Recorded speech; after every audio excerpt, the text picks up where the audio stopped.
ಬಿಹಾರ ಮತ್ತು ಉತ್ತರ ಪ್ರದೇಶದ ಬಳಿಕ ಈಗ ಕರ್ನಾಟಕದಲ್ಲೂ ಕೂಡ ಜ್ಯುವೆಲ್ಲರಿ ಮಾಲೀಕರು ಒಂದು ಮಹತ್ವದ ನಿರ್ಧಾರವನ್ನು ತೆಗೆದುಕೊಳ್ಳೋದಕ್ಕೆ ಹೊರಟಿದ್ದಾರೆ. ಆ ಮಹತ್ವದ ನಿರ್ಧಾರ ಏನು ಅಂತಂದ್ರೆ, ಚಿನ್ನದಂಗಡಿಗಳಿಗೆ ಬುರ್ಕಾ ಧರಿಸಿಕೊಂಡು ಬರಂಗಿಲ್ಲ. ಬುರ್ಕಾ ಧರಿಸಿಕೊಂಡು ಬಂದರೆ ಚಿನ್ನದಂಗಡಿಗೆ ಎಂಟ್ರಿ ಇಲ್ಲ, ಜ್ಯುವೆಲ್ಲರಿ ಶಾಪ್ಗಳಿಗೆ ಎಂಟ್ರಿ ಇಲ್ಲ ಅನ್ನುವಂಥ ನಿರ್ಧಾರವನ್ನು ತೆಗೆದುಕೊಳ್ಳೋದಕ್ಕೆ ಹೊರಟಿದ್ದಾರೆ. ಚಿನ್ನದ ವ್ಯಾಪಾರಿಗಳ ಒಕ್ಕೂಟ ಈ ಬಗ್ಗೆ ಗಂಭೀರ ಚರ್ಚೆಯನ್ನು ಮಾಡ್ತಾ ಇದೆ. ದೇಶದ ವಿವಿಧೆಡೆ ಬುರ್ಕಾ ಧರಿಸಿಕೊಂಡು ಬಂದು ಕಳ್ಳತನ ಮಾಡಿದಂಥ ಕೇಸುಗಳು ವರದಿಯಾಗ್ತಾ ಇದ್ದಾವೆ.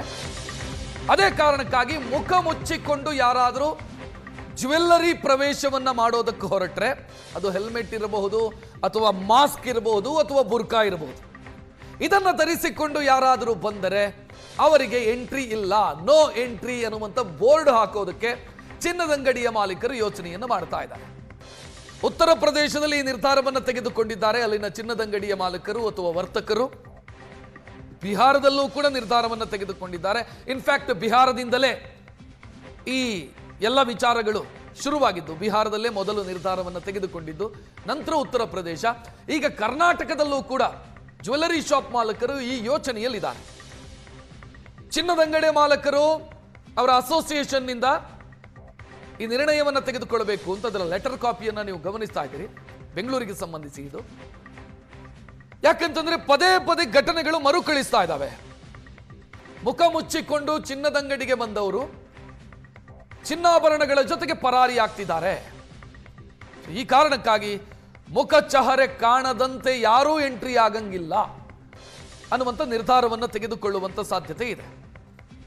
ಚಿನ್ನದ ಬೆಲೆ ದಿನದಿಂದ ದಿನಕ್ಕೆ ಗಗನಕ್ಕೇರ್ತಾ ಇದೆ. ಈ ಮಧ್ಯೆ ಬುರ್ಕಾ ಧರಿಸಿ ಬರುವಂತ ವ್ಯಕ್ತಿಗಳು ಕಳ್ಳತನ ಮಾಡಬಹುದು ಅನ್ನುವಂಥ ಆತಂಕ ಅವರನ್ನು ಕಾಡ್ತಾ ಇದೆ. ಇನ್ನು ಕಳ್ಳತನ ಮಾಡಿದರೆ ಅವರ ಪತ್ತೆಯೂ ಕೂಡ ಕಷ್ಟ. ಆ ಕಾರಣಕ್ಕಾಗಿ ಈ ನಿರ್ಧಾರ ಅನಿವಾರ್ಯ ಅಂತ ಹೇಳ್ತಿದ್ದಾರೆ ಇವರು. ಇನ್ನು ಇದು ಯಾವುದೇ ಜಾತಿ ಅಥವಾ ಧರ್ಮವನ್ನ ಟಾರ್ಗೆಟ್ ಮಾಡಿಕೊಂಡು ನಾವು ನಿಯಮ ಮಾಡ್ತಾ ಇರೋದಲ್ಲ.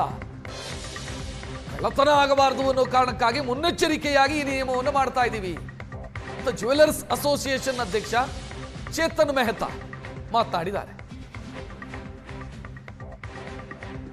ಎಲ್ಲ ಸಂಘಟನೆಗಳು, ಅಸೋಸಿಯೇಷನ್ ಸಂಘಟನೆಗಳು ಸೇರಿಬಿಟ್ಟು ಒಂದು ಡಿಸೈಡ್ ಮಾಡಿದ್ದೀವಿ, ಯಾರಾದರೂ ಇರಲಿ ಫೇಸು ಮುಚ್ಚಿಬಿಟ್ಟು ಬರಬಾರ್ದು ಅಂಗಡಿ ಒಳಗೆ. ಹಾಗೆ ಅಂದರೆ ಹೆಲ್ಮೆಟ್ ಆಗಿರಲಿ, ಮಾಸ್ಕ್ ಆಗಿರಲಿ, ಏನಾದರೂ ಇರಲಿ. ಅದು ಒಂದು ಸಮುದಾಯಕ್ಕೆ ಇಲ್ಲ ಜೆಂಡರ್ಗಂತ ಅಲ್ಲ, ಅದು ಲೇಡೀಸ್ ಇರಲಿ ಜೆಂಟ್ಸ್ ಇರಲಿ ಯಾರಿದ್ರೂ ಮುಖ ಕ್ಲೋಸ್ ಮಾಡ್ಕೊಂಡು ಬರೋಂಗಿಲ್ಲ, ಫೇಸ್ ಕಾಣಿಸ್ಲೇಬೇಕು. ಅದರಿಂದ ಏನಾಗುತ್ತೆ, ಇವಾಗ ಭಾಳ ವಾರದಾತುಗಳು UP ಬಿಹಾರಲ್ಲಿ ನಡೀತಾ ಇದೆ. ಮತ್ತು ಈ ಚಿನ್ನ ರೇಟು ಅತಿ ಜಾಸ್ತಿ ಆಗೋಕ್ಕಿಂತ ಕ್ರೈಮ್ ರೇಟು ಜಾಸ್ತಿ ಆಗಿದೆ. ಇದು ನಮ್ಮ ಕ್ಯಾಮ್ರಲ್ಲಿ ಕ್ಲಾರಿಟಿಯಾಗಿ ಅವರು ಫೋಟೋ ಇದ್ದರೆ ಪೊಲೀಸ್ ಅವ್ರಿಗಿರಲಿ ಇಲ್ಲ ನಮ್ಮ ಸೆಲ್ಫ್ ಸೇಫ್ಟಿಗೆ ಭಾಳ ಒಳ್ಳೆಯದಾಗತ್ತೆ ಅಂತ ಇದು ಒಂದು ನಿರ್ಧಾರ UP ಬಿಹಾರಲ್ಲಿ ತೊಗೊಂಡಿದ್ದೆ. ಬರ್ತಾ ಎಲ್ಲ ಫುಲ್ ದೇಶದಲ್ಲಿ ಇದು ನಾವು ಒಂದು ಎಲ್ಲ ಸ್ಟೇಟಲ್ಲಿ ನಾವು ಇದು ಮಾಡ್ತೀವಿ. ಕರ್ನಾಟಕ ಬೆಂಗಳೂರು ಅಸೋಸಿಯೇಷನಲ್ಲೂ ನಮ್ಮ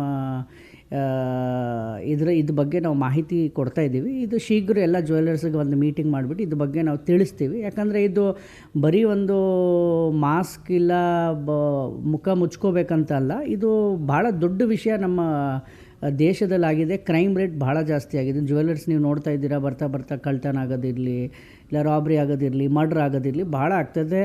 ಅದರಿಂದ ಎಲ್ಲರೂ ಬಚಾವಾಗಿ ಸೆಲ್ಫ್ ಸೇಫ್ಟಿ ಭಾಳ ಮುಖ್ಯ. ಇದು ಯಾವುದು ಸಮುದಾಯ, ಯಾವುದು ರಿಲಿಜನ್ ಬಗ್ಗೆ ಅಲ್ಲ, ಇದು ಜೆಂಟ್ಸ್ ಇರಲಿ ಲೇಡೀಸ್ ಇರಲಿ ಎಲ್ಲರೂ ಅವ್ರವ್ರ ಮುಖ ಯಾರೂ ಮುಚ್ಕೊಳ್ಳೋಂಗಿಲ್ಲ. ಆ ಥರ ನಾವು ಮಾಡ್ತಾಯಿದ್ದೀವಿ. ಯಾಕಂದರೆ ಇದು ಒಳ್ಳೆಯದಾಗುತ್ತೆ ನಮ್ಮ ಜ್ಯುವೆಲ್ಲರ್ಸ್ಗೆ ಅಂತ ನಾವು ಹಾಕ್ಕೊಂಡು ಇಲ್ಲಿ ಬೆಂಗಳೂರು ಕರ್ನಾಟಕದಲ್ಲಿ ಸ್ಟಾರ್ಟ್ ಮಾಡಬೇಕಂತ ನಾವಿದ್ದೀವಿ. ಅತಿ ಶೀಘ್ರ ನಾವು ಮಾಡ್ತೀವಿ.